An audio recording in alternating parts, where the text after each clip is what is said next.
Assalamualaikum warahmatullahi wabarakatuh. Saya Putri Maya Desti, calon guru penggerak angkatan 6 dari SDN 01 Benteng Pasar Atas, Kota Bukit Tinggi. Pada kesempatan kali ini, saya akan melakukan wawancara dengan kepala sekolah dalam materi pengambilan keputusan berdasarkan nilai-nilai kebajikan. Selamat menyaksikan.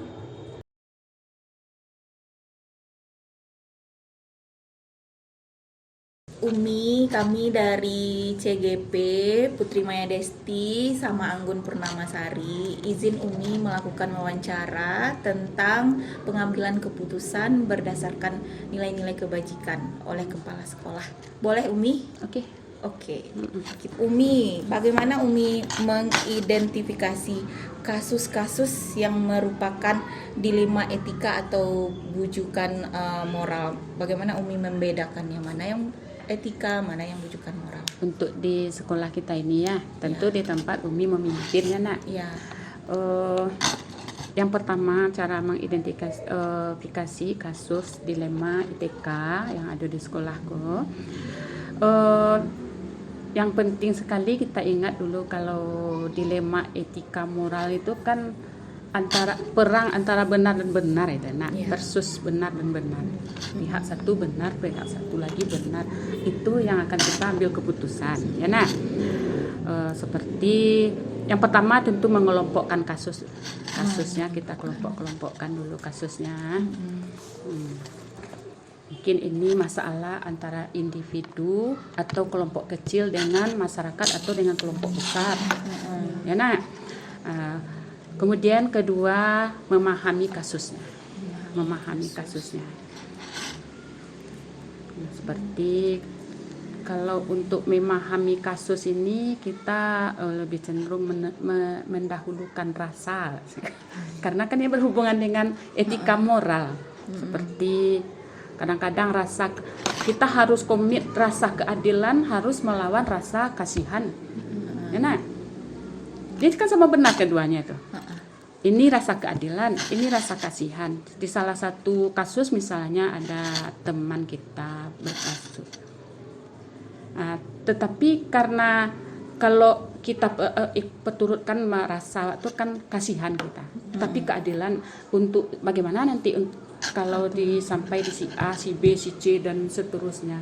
Tentu kita harus akan bertindak sama dengan yang kita lakukan kepada yang pertama.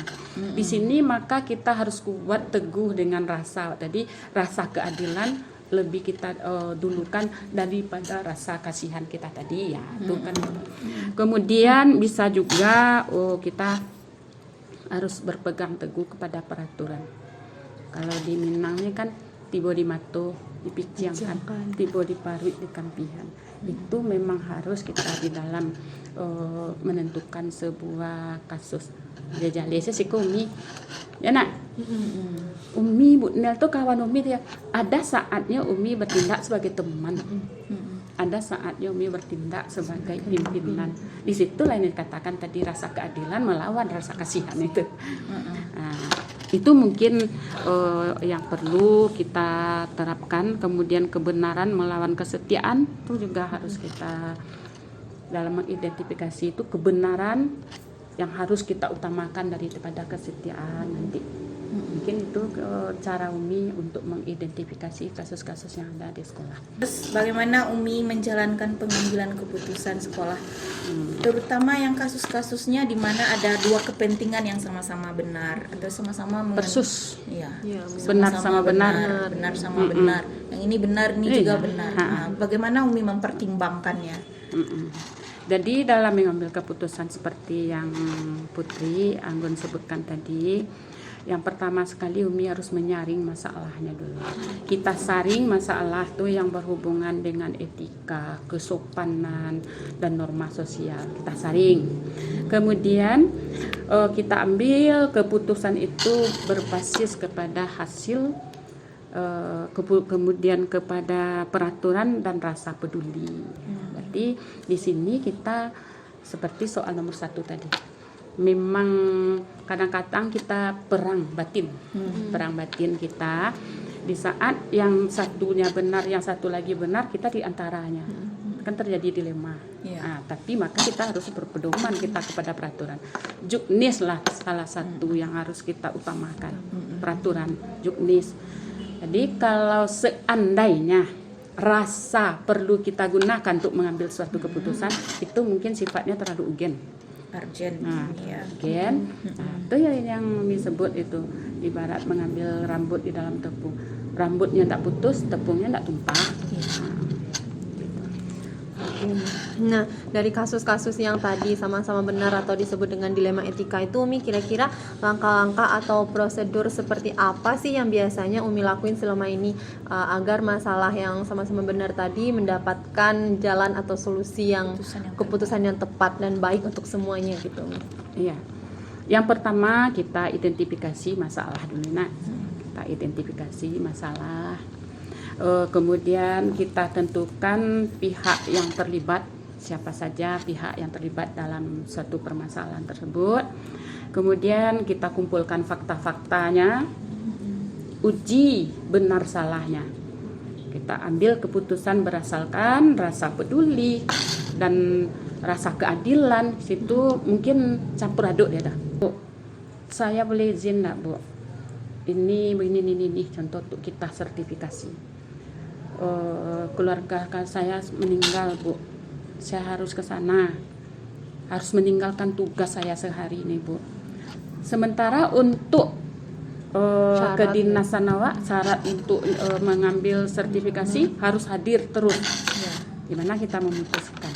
Karena di sanalah kita harus benar-benar memahami permasalahannya. Mungkin kita berikan atau pengarahan atau wejangan kepada guru kita tadi, kalau yang meninggal enggak kai duit balik. Tapi kalau sertifikasi iko jaminan hidup awak. Mungkin Umi mengambil keputusan di sini, datanglah kamu ke sekolah dulu, ambil absennya, tinggalkan tugasnya, baru kamu pergi. Terus katnya jauh Umi, apa caranya? Kalau Umi memberikan wejangan ya seperti ini, tentu kita kembalikan pada dia. Nah, kira-kira nih Umi, hal-hal apa saja yang selama ini Umi anggap efektif dalam pengambilan keputusan pada kasus-kasus dilema tersebut, sehingga pihak-pihak tersebut mendapatkan solusi yang menyenangkan kedua belah pihak gitu, Umi? Yang pertama, kita harus menganalisis risiko. Kita analisis dulu. Kita analisis risiko. Kalau kita mengambil keputusan ini, risikonya apa? Kita pilih yang terkecil risikonya ya. Pasti kita pilih yang terkecil risikonya. Kemudian mengacu pada peraturan. Jadi sebagaimana di pertanyaan awal tadi, tetap aturan itu yang pertama. Aturan itu mengalahkan rasa kasihan kan seperti itu tadi. Jadi di sini kan sifatnya gimana nama tuh? Harus objektif lah kita. Harus Fleksibel objektif, ya. Kemudian percaya diri. Dalam mengambil suatu keputusan harus percaya diri. Ini yang saya ambil ini harus awak namanya tuh. Percaya diri sesuai insting awak. Jadi di sini insting awak sebagai pimpinan tuh bukan insting asal-asalan gitu. Insting yang benar-benar sudah kita pertimbangkan sangat matang sekali. Kalau saya ambil keputusan ini, bagaimana untuk diri saya, bagaimana dengan rekan kita, insting kita usahakan keduanya itu tidak berbenturan ya. Berarti kita memilih resiko yang paling kecil, usahakan yang paling kecil. Gitu. Kemudian di saat kita memang berbenturan dengan itu, kita harus yang pimpinan itu tidak boleh otoriter, harus demokrasi. Kalau otoriter itu berarti kita kaku, maka sering kita berjalan sendiri jadinya dalam menjalankan sebuah organisasi. Kalau kita berjalan sendiri jaranglah tujuan itu bisa kita capai. Nah di sanalah kita harus fleksibel kata Puput tadi, demokrasi, bayoyo, kita tanya. Tentu dari sebuah sekolah itu tentu ada kelebihan dari guru-guru kita ya nak. Itu kita duduk bersama kita. kita libatkan pihak-pihak tadi. Kalau untuk sifatnya di sekolah saja dulu ya pihak yang di sekolah kita duduk. Kalau dia sudah agak melampaui keluar, sudah terlibat dengan kasus dengan orang tua dan segala macamnya, tentu kita libatkan komite kita. Bersama kita duduk, kita cari risiko yang paling kecil. Kita usahakan keputusannya kalau sebagai guru itu berpihak pada muridnya ya Umi ya. Iya. Tidak ada yang dirugikan. Ada yang dirugikan. Tidak ada pula yang merasa disudutkan. Apabila kita menyudutkan akan timbul rasa kurang menyenangkan. Apabila rasa kurang menyenangkan dalam sebuah instansi itu sudah ada, maka proses tidak akan jalan dengan baik. Tentu hasil tidak sesuai dengan yang kita inginkan. Oke, Umi. Oke Umi, semakin menarik nih Iya. perbincangannya Umi. Jadi Umi Calon-calon kepala sekolah ini ya. Jadi Umi sudah banyak tuh menyelesaikan atau mengambil keputusan dengan mempertimbangkan ini itu dan sebagainya. Ada ndak Umi tantangannya dalam mengambil keputusan itu? Tantangan Umi yang terberat apa gitu? Tanya yang pertama itu tidak semua warga bisa menerima suatu kebijakan yang dibuat oleh kepala sekolah. Belum tentu semuanya. Contoh hal kecil saja lah. Masalah selama jam dinas kita sebaiknya kita memang berada di sekolah. Karena tidak ada yang keluar kecuali benar-benar penting kita keluar itu dan beritahulah kepada pimpinan kita. Itu belum tentu semua kita bisa. Karena ada yang mengatakan terlalu kaku aturannya. Ngapain kita sendiri kan sudah selesai mengajar. Enak. Dari pagi sampai jam 12:30 itu kita kan proses dengan siswa. Dari 12:30 sampai 2:30 itu kan kita proses dengan diri kita sendiri. Kita akan mempersiapkan diri kita untuk besoknya atau melengkapi semua yang kita butuhkan di dalam administrasi kita sebagai guru atau kepala sekolah. Di sana sering terjadi benturan seperti itu termasuk satu hambatan. Kemudian adanya ya guru yang tidak cepat tanggap dengan tugas yang diberikan kepala sekolah seperti yang Umi rasakan ya. Sudah diberikan misalnya diputuskan dalam rapat. Kan kita kan selalu putuskan dalam rapat, kita buat notulen, kita buat daftar hadirnya. Sebetulnya notulen rapat yang sudah ditandatangani bersama itu adalah undang-undang di sekolah itu. Undang-undang yang dibuat secara bersama gitu kan. Tetapi masih ada masih ada dari warga sekolah itu yang tidak menjalankan komitmen yang sudah diputuskan bersama tersebut. Itu sering ditemukan di sekolah itu. Itulah hambatan dan rintangan. Jadi harus kita bagaimana tantangan itu menjadi tidak di berikutnya lagi menjadi motivasi agar berikutnya bisa menjadi. Maka kita harus memotivasi. Mungkin di situ yang katakan jangan pernah bosan. jangan pernah bosan. Iya. Jadi Umi kan misalnya Umi ada masalah dilema etika, Umi harus mengambil keputusan berbenturan misalnya benar dengan benar. Umi perlu waktu enggak? Atau Umi langsung menyelesaikan hari itu? Atau Umi pikir-pikir dulu diskusi dengan orang lain atau bagaimana Umi? Oke. Sesuai masalahnya nak. Kadang ada masalah yang harus saat itu juga diselesaikan. Ada yang boleh dipending, nak. Jadi yang pertama mencari atau waktu, situasi, kondisi yang tepat. Kalau masalahnya tidak terlalu urgen tadi. Dalam pengambilan keputusan tadi Umi tentu ada seseorang atau faktor-faktor yang mempengaruhi pemikiran Umi. Kira-kira siapa dan apa sih faktor-faktor yang selama ini bisa mempermudah atau bahkan membantu Umi dalam menyelesaikan masalah Umi? Yang pertama faktor pendekatan penting. Faktor pendekatan ini ada pendekatan kita itu secara secara rasa personal satu persatu atau secara bersama. Di sini yang sering terjadi dilema tuh kalau Umi mendengar gitu ya. Mungkin pun terjadi juga pada diri Umi. eh, cara kepemimpinan kita itu sangat berpengaruh pada sebuah organisasi. Kita contohkan yang otoriter misalnya Kak, itu pasti anggota organisasi itu tidak say hello jadinya dengan pimpinan, tidak mendukung program-program yang ada. Tapi Umi merasakan di sini program Umi didukung gitu. Nah, jadi Umi belajar pula kepada diri, mungkin ini yang lebih baik, pendekatan itu mungkin dari rasa, kemudian demokrasi termasuk faktor, kemudian walaupun seperti itu perlu ketegasan. Nah, itu kemudian berdiskusi dengan wakil itu penting, wakil, Wak. Kemudian yang kita anggap kompeten lah gitu, nah berdiskusi, Wak. Duduk bersama atau diskusi menurut apa itu ini Mbak apa gini harus kita libatkan. Itu faktor yang perlu. Oke, Umi. Terus Umi, dari sekian banyak pengalaman Umi nih jadi kepala sekolah dan dari banyaknya kasus yang Umi tangani di sekolah yang Umi pimpin, pelajaran apa nih Umi yang dapat Umi petik sampai hari ini nih Umi? Walaupun dari segi umur kan tidak lama Umi pensiun lagi. Dari segi dinas sudah 38 tahun. Tapi Umi masih merasa kurang. Sebab yang Umi rasakan selama ini, pengalaman itu adalah guru yang sangat berharga.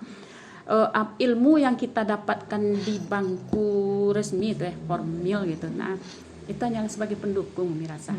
Tapi yang benar-benar ilmu untuk kita, baik kita menjadi guru, menjadi kepala sekolah, pimpinan sebuah organisasi, itu memang pengalaman. Jadi pengalaman itulah yang membuat kita, pengalaman itu adalah proses pendewasaan diri kita. Dewasa dari segala hal kita. Dewasa dalam berpikir, dewasa dalam bertindak, dewasa dalam melakukan sesuatu atau bertindak itu, dewasa dalam memutuskan sesuatu. Jadi pengalaman itu menjadi guru yang sangat berharga bagi Umi dalam mudah-mudahan ke depannya dengan ada banyaknya pengalaman-pengalaman baik yang manis. Kalau yang manis lah iyalah. Yang pahit itu yang sangat berharga bagi kita. Kita jadikan dia guru. Jadi batu Karena loncatan juga ya Umi. saya pernah gagal di sini nih. Ya nak, saya pernah gagal di sini. Kita cari kenapa saya gagal di sana ya. Tentu kita cari akar penyebab kita gagal di sini. Setelah kita tahu penyebab gagal, tentu kita tidak mau jatuh dalam lubang yang sama. Maka ke depannya kita semakin dewasa. Jadi lebih baik lagi ya Umi ya. Mungkin itu yang dapat Umi sesuai pengalaman Umi gitu. Sehingga sampai saat ini Umi bisa jadi pemimpin yang dicintai semua orang ya Umi. Mudah-mudahan harapan Umi seperti itu. Jadi Umi udah semuanya nih Umi yang sudah ditanyakan, rasanya menambah wawasan lah Umi mengambil keputusan. Ternyata tidak semudah itu menjadi pimpinan Umi. Perlu banyak pertimbangan dalam mengambil keputusan. Mana yang paling sedikit risikonya itu yang harus kita ambil. Itu keputusannya yang tepat mungkin ya Umi ya. Mencari risiko terkecil, kemudian selalu berdiskusi dengan orang-orang yang berkompeten di bidang tersebut. Jangan jalan sendiri. Ya, mendengarkan pendapat orang lain. Ya, itu yang demokrasi kan? Iya, pendapat orang lain juga harus jangan kita pertimbangkan. merasa selalu Hebat benar, sendiri ya, hebat benar sendiri. Mungkin menarik nih kapal. Udah di penghujung aja ya kapal. Udah selesai Iya, aja udah Umi. selesai. Udah terasa. Banyak banget ya Mudah-mudahan Kak bisa- ilmu yang bisa kita berbagi dapat. ya. Makasih Terima banyak kasih Umi, banyak. pengalaman Umi juga menjadi catatan batu loncatan juga untuk kami ke depannya nanti ya Umi. Mudah-mudahan bisa jadi kepala sekolah yang hebat nanti. Amin. Menjadi pemimpin yang hebat. Pemimpin yang jauh lebih hebat dari Umi. Amin. Amin. Makasih banyak waktunya Umi.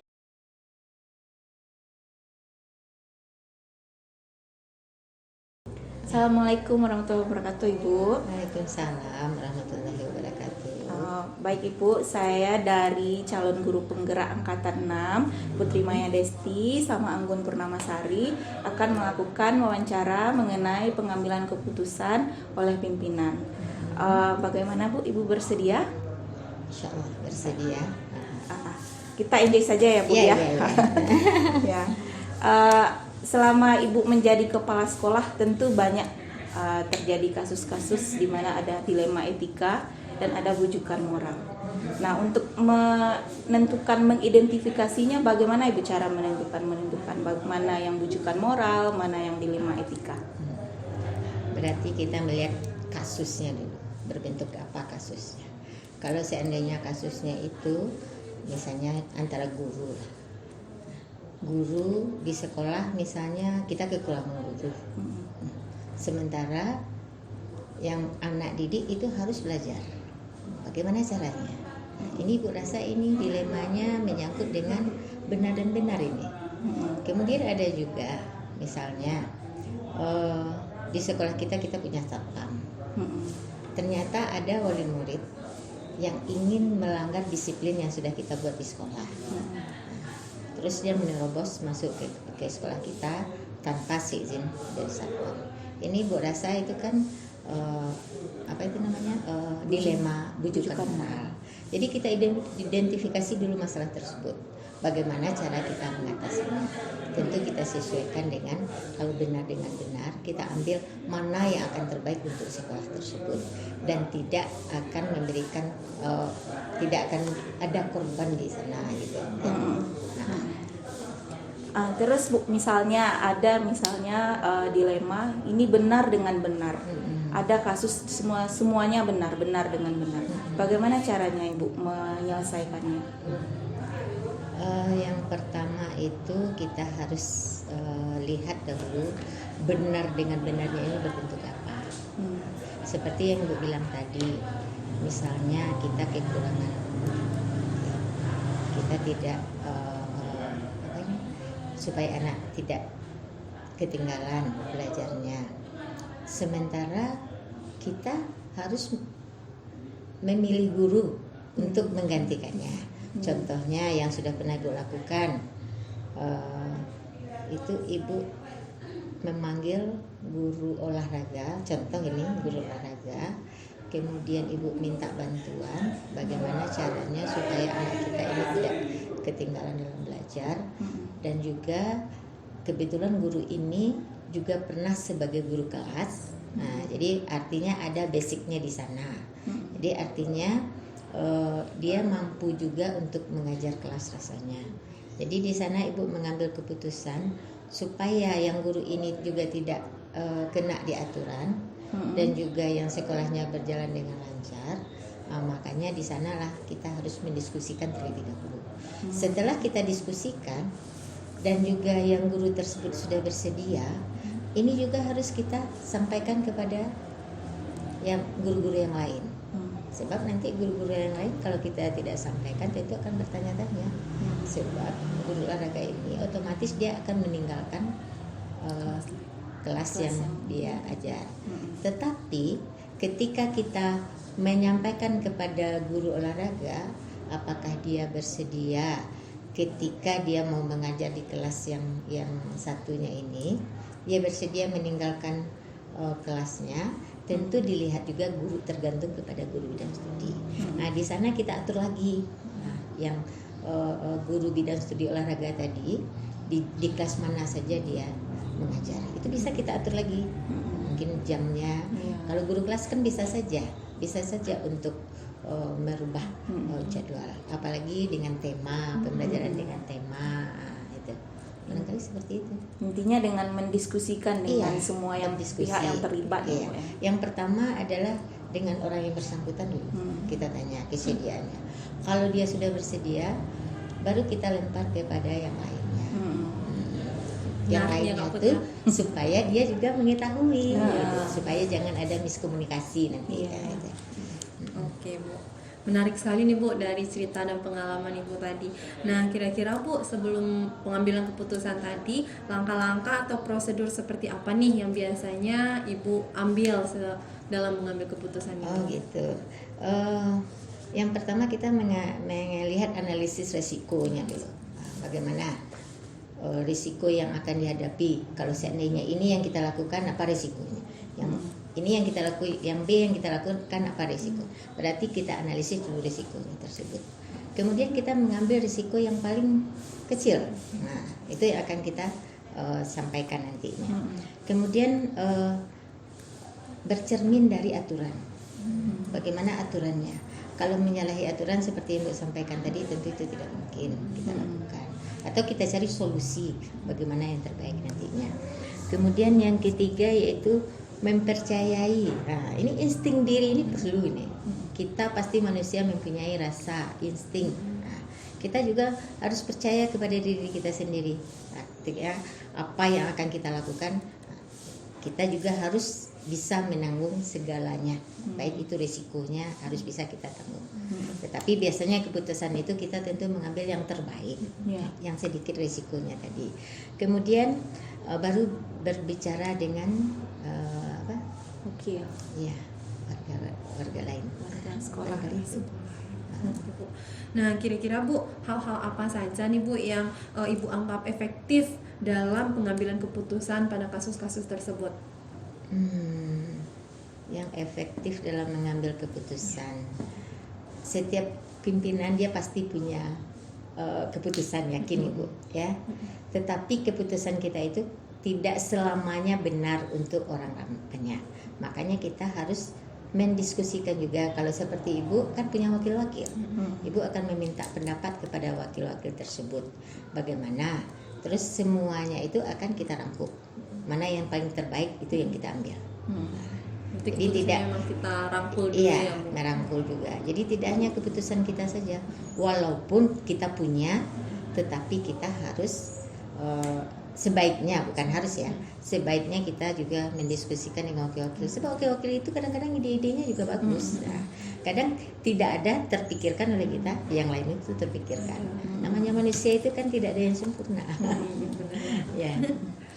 Nah Bu, kan dari Ibu banyak menyelesaikan kasus-kasus semenjak Ibu menjabat jadi kepala sekolah, tentu banyak ya Bu ya. Ada enggak tantangannya dalam menyelesaikannya itu? Oh ada. Yang tantangannya itu dari yang pertama itu sebelum kita mengambil keputusan itu, tantangannya itu terhadap diri kita sendiri dulu. Kita harus berani mengambil apa saja bentuk risiko. Itu dulu kita sebagai pimpinan harus berani. Sebab apa saja kejadian yang ada di sekolah muaranya itu pasti kepada pimpinan. Dan pimpinan itu harus melindungi, melindungi bawahannya bagaimanapun. Nah, itu makanya kita harus berani untuk mengambil segala risiko. Nah, itu. Jadi untuk menyelesaikannya tuh bukan banyak masalah itu. Ada satu kasus datang misalnya. Apakah Ibu langsung menyelesaikan atau ditunda dulu, rencanakan dulu menyelesaikannya? Mungkin tergantung berat atau ringannya kasus tersebut. Kalau kasus tersebut rasanya berat harus dilakukan tindakan. Ya, kalau Ibu ya memang memanggil yang bersangkutan. Langsung. Iya. Dan juga ini kalau yang berat ini yang harus ditangani. Nah, contoh ya, enggak apa Ibu beri contoh ya. Ibu pernah mengalami kasus orang tua yang datang kepada pihak sekolah, bukan datang di SMS bahwasanya anaknya terjadi misalnya dibully oleh teman-temannya. Sementara yang guru kelas ini belum diberitahu, langsung di WA kepada Ibu. Waktu itu Ibu mau rapat. Karena ini menurut Ibu adalah penting diselesaikan, maka Ibu minta izin untuk terlambat datang rapat dan Ibu selesaikan dengan cara memanggil guru kelasnya dulu. Ibu tanya mengenai kejadian anak yang diceritakan oleh orang tua dan juga memanggil guru-guru yang lain yang terlibat dengan kasus ini. Jadi sebelum Ibu dengan orang tersebut, Ibu harus tanya dulu kepada guru. Kemudian untuk penyelesaiannya itu bukan langsung kita pertemukan orang-orang itu. Kalau langsung nanti dia bisa saja berkelahi, bisa hal-hal yang tidak kita inginkan.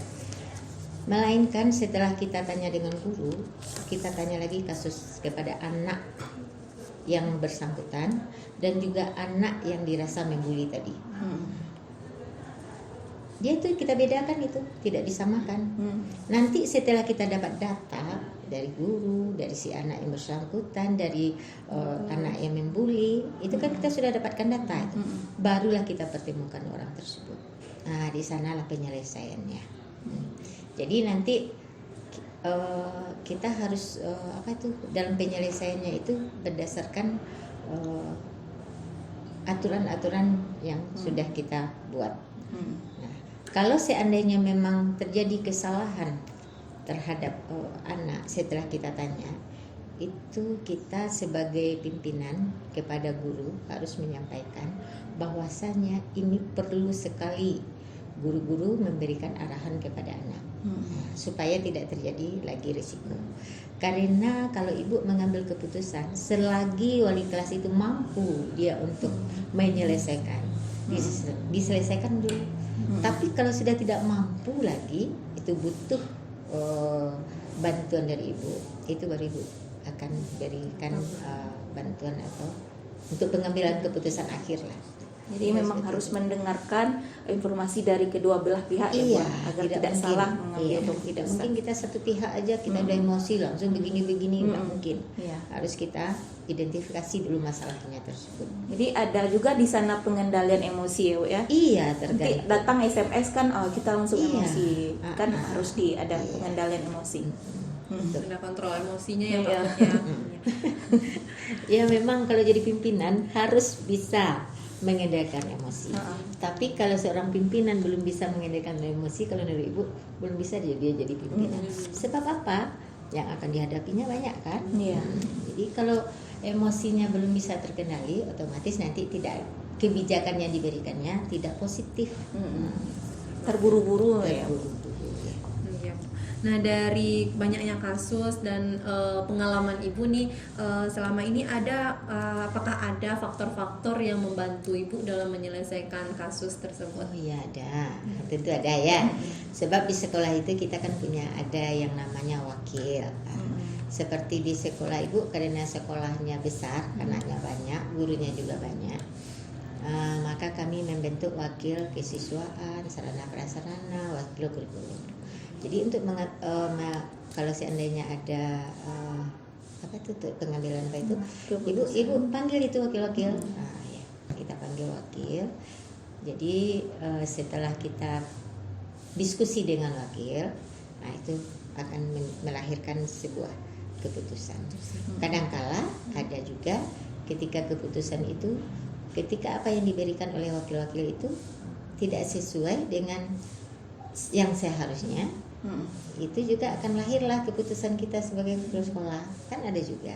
Jadi kepala sekolah itu kalau ibu dapat dulu dari pimpinan ibu juga, kepala sekolah itu ada 3. Yang pertama angguk, geleng, dan tunjuk.